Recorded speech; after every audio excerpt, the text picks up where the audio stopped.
पृथ्वी से अलग एक ऐसी खूबसूरत दुनिया जहाँ के लोगों के पास जादू तो नहीं, लेकिन उससे भी बढ़कर शक्तियों का खजाना था, जिसके जरिए यहाँ हर कोई मार्कस पर अपनी हुकूमत चाहता था। यहाँ जो सबसे शक्तिशाली होता था वो कानून बनाता था और कमजोरों को उस कानून को मानना पड़ता था।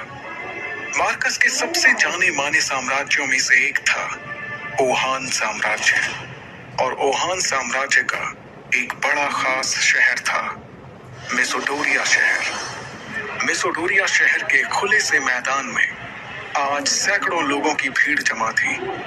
ये सभी शक्ति स्तंभ के जरिए अपनी अपनी शक्तियों के सितारों को परखना चाहते थे। इस स्तंभ पर 9 सितारे थे, जिन्हें पाकर ही आप शक्तियों के अगले रैंक पर जा सकते थे।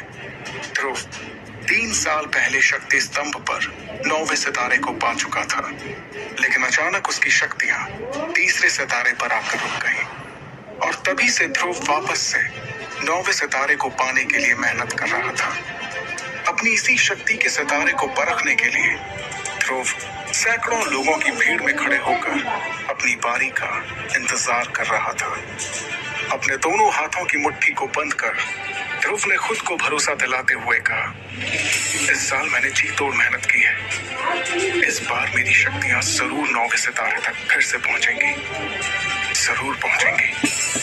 आज मैं 0 रैंक से आगे बढ़कर एकलव्य बन के रहूंगा।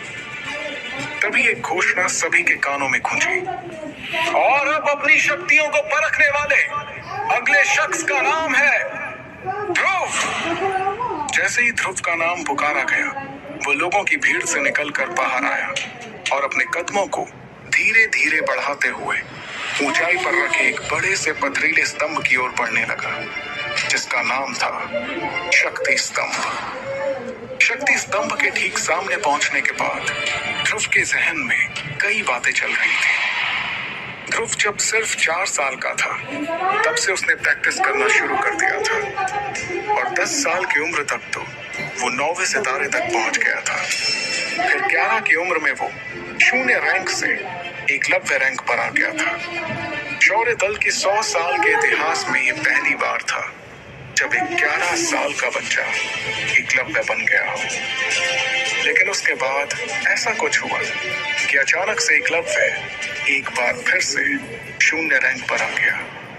यही सब सोचते हुए ध्रुव ने अपने दाहिने हाथ की हथेली को शक्ति स्तंभ पर रखने के लिए